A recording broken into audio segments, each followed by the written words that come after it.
In the last decade and a half, it's become initially easier to obtain exactly what you're looking for by way of couple of keystrokes. The internet has made it all too simple to use a computer to change reality. An abundance of information is merely a search engine away, to the point where it's hard to imagine life as any different. Yet, a generation ago, when the words streaming and torrent were meaningless save for conversations about water, people met face to face to conduct software swap parties, trading games and applications on Sharpie labeled 5 and a quarter inch floppies. Of course, the most of the time, the meets were a way of frugal, community minded individuals to trade popular games like King's Quest and Maniac Mansion among themselves. However, a few early programming talents designed their own computer games to share amongst their circle of acquaintances, who in turn would pass it on until, if fun and well designed enough, an independently developed game had its place in a collection of aficionados across the country. Think of it as the 80s equivalent of a viral video. Pale Luna, on the other hand, was never circulated outside of the San Francisco Bay Area.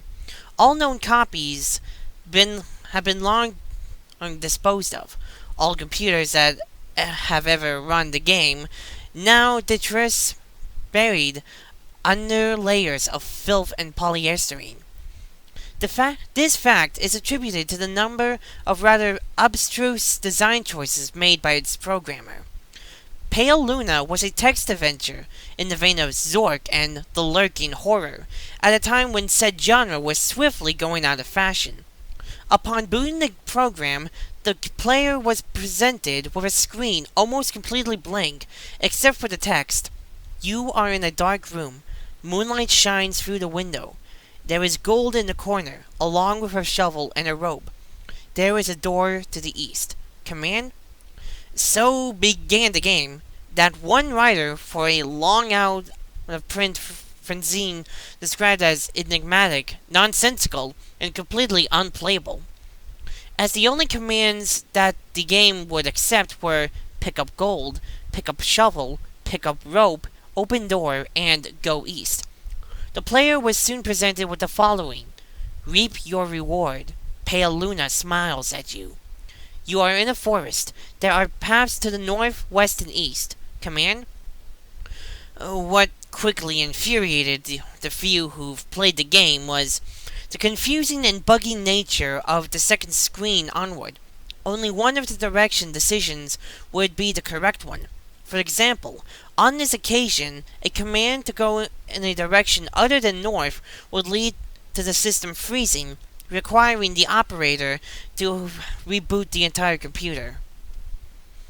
Further, any subsequent screens seem to merely repeat the above text, with the difference being only the directions available. Worse still is the standard text adventure commands appear to be useless. The only accepted non-movement related prompts were use gold, which caused the game to display the message, not here. Use shuffle, which brought up, not now. And use rope, which prompted the text, you've already used this.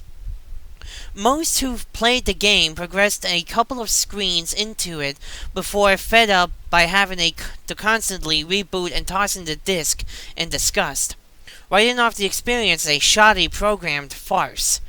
However, there is one thing about the world of computers that remains true. No matter the era, some people who use them have way too much time on their hands.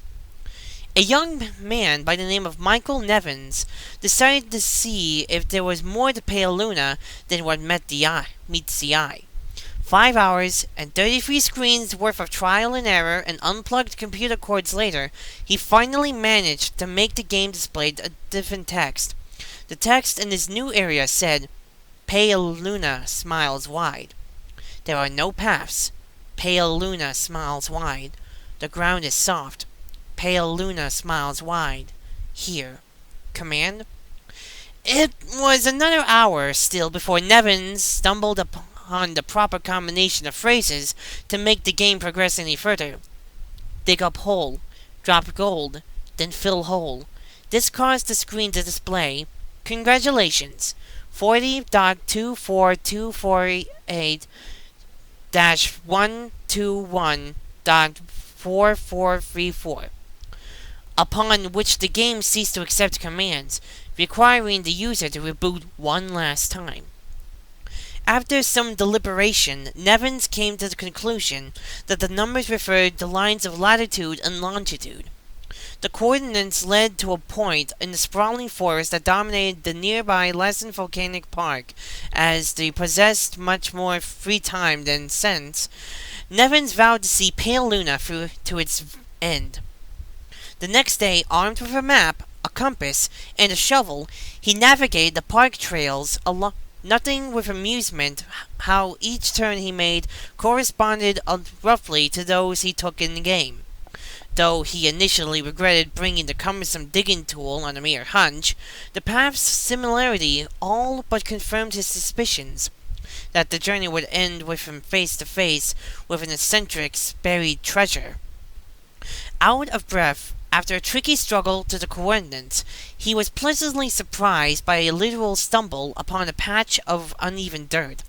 Shoveling as excitedly as he was, it would be underestimate to say that he was taken aback when his heavy strokes unearthed the badly decomposing head of a blonde-haired little girl.